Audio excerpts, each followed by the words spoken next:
progressing to unit 2, which is about the examination and demonstrating of how to draw pictures.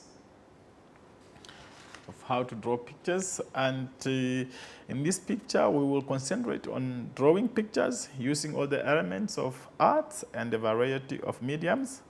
If you do all your activities, you will also have a chance to touch upon your own drawing skills, which you will need when you must make teaching material for your class one day. So when we plan for picture making or any other art activity, you must always keep in mind the themes for pre-primary to grade 4.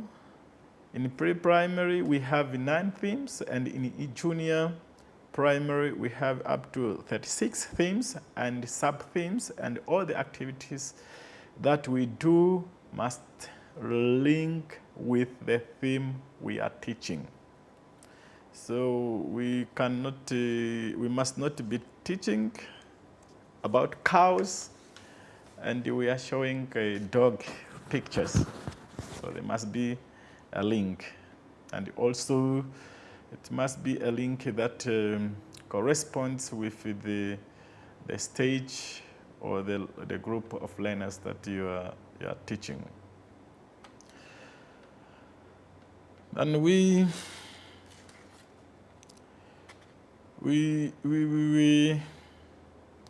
is 2.1. A picture is worth 1,000 words in education. What does that quote mean, or what is this individual, this specific statement trying to say? A picture is worth 1,000 words in education. Every subject, pictures plays an important role. We say that pictures are visual stimulus. In the beginning, the book has only pictures and the learners must read what the picture says. As the learners get older, the pictures become fewer. The learners become fewer.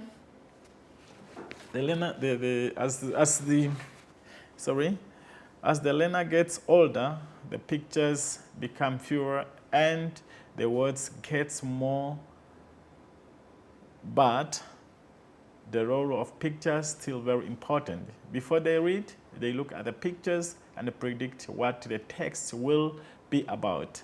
The quality of the pictures plays an important role too. The better the quality of the picture, the more effective the picture will be. Therefore, a picture is never there to decorate the page or a story. It's to stimulate the learner to read, and it can give information. The learners who are visual learners will look for the picture to get information. So let's get back to the topic. A picture is worth 1,000 words. In short, what it is trying to say is that a picture can give you as much information. Just one picture can give you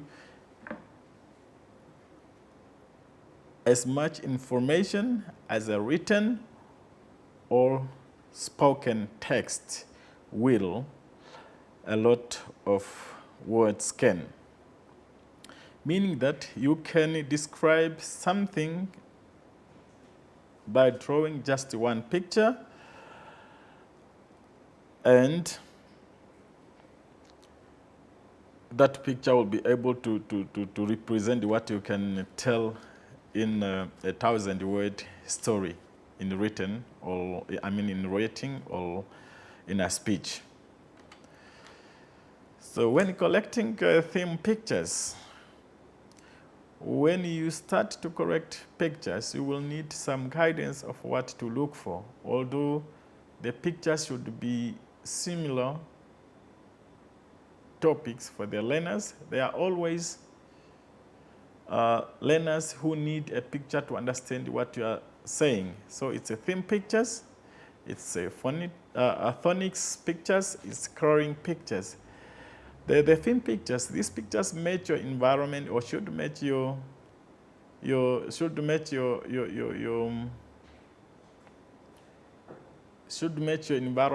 or your environmental study themes.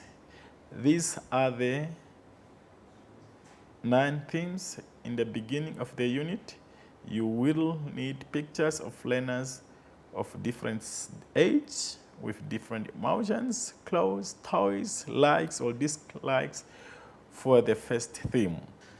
Okay, we have spoken about theme pictures, and we are now at 2.2.2 phonics pictures. Every language will have its own phonic words. You can start by collecting pictures of all the beginning sounds in English, but also include pictures of your mother tongues, because there is a possibility that you will teach in your mother tongue, which might not be English. You must have an alphabetical chart with colored pictures, but also black and white pictures for worksheets in phonics. Coloring pictures, that is 2.2.3.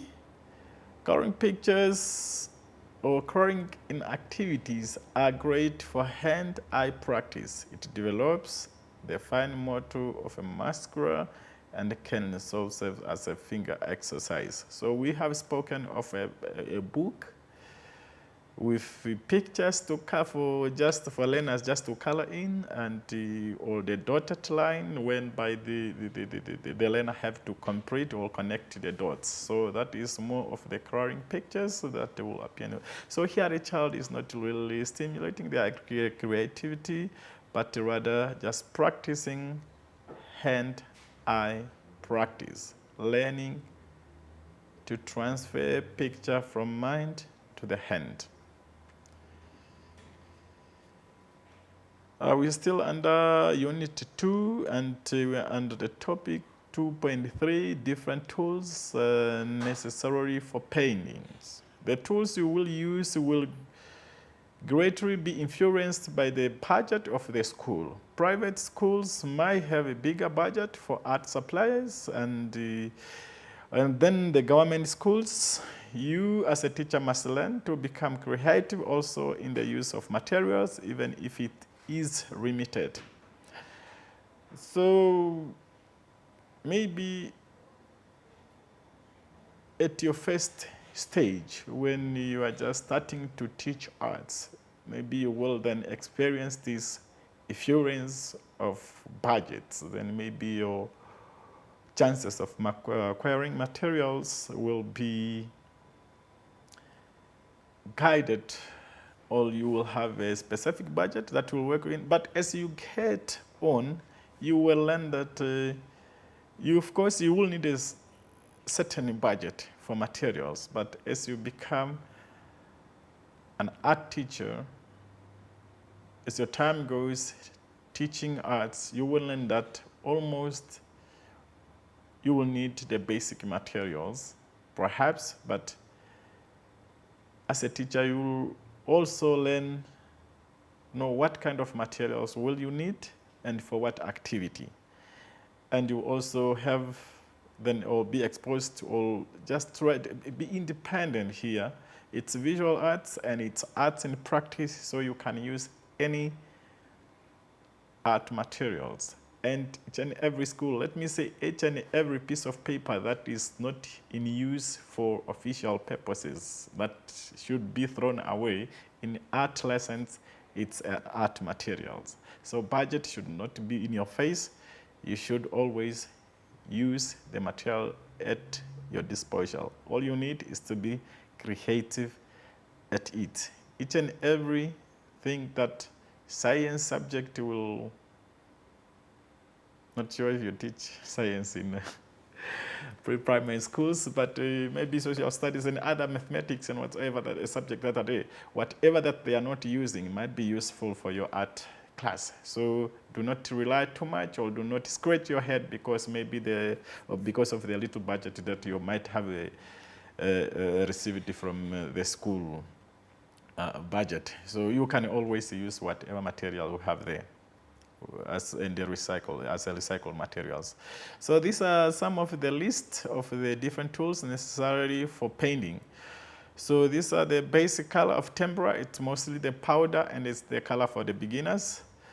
Other color resources that could be crayons, color pencils, and other, also even chalks. You can still use them. Then you have the painting tools that can be brushes, and the types of paper. You will need different types of paper, maybe A4, A3, A6. It depends, or A5, depends on the activity that you are carrying out. You also need a storage where to keep your materials and the students' artworks, containers, holders, and other. Also to keep in paints and brushes and all that, and also how you should handle your materials in class, so that your artists can be a mess sometimes, and you need to be very specific of where to keep your materials, and always clean up when you are done with your class.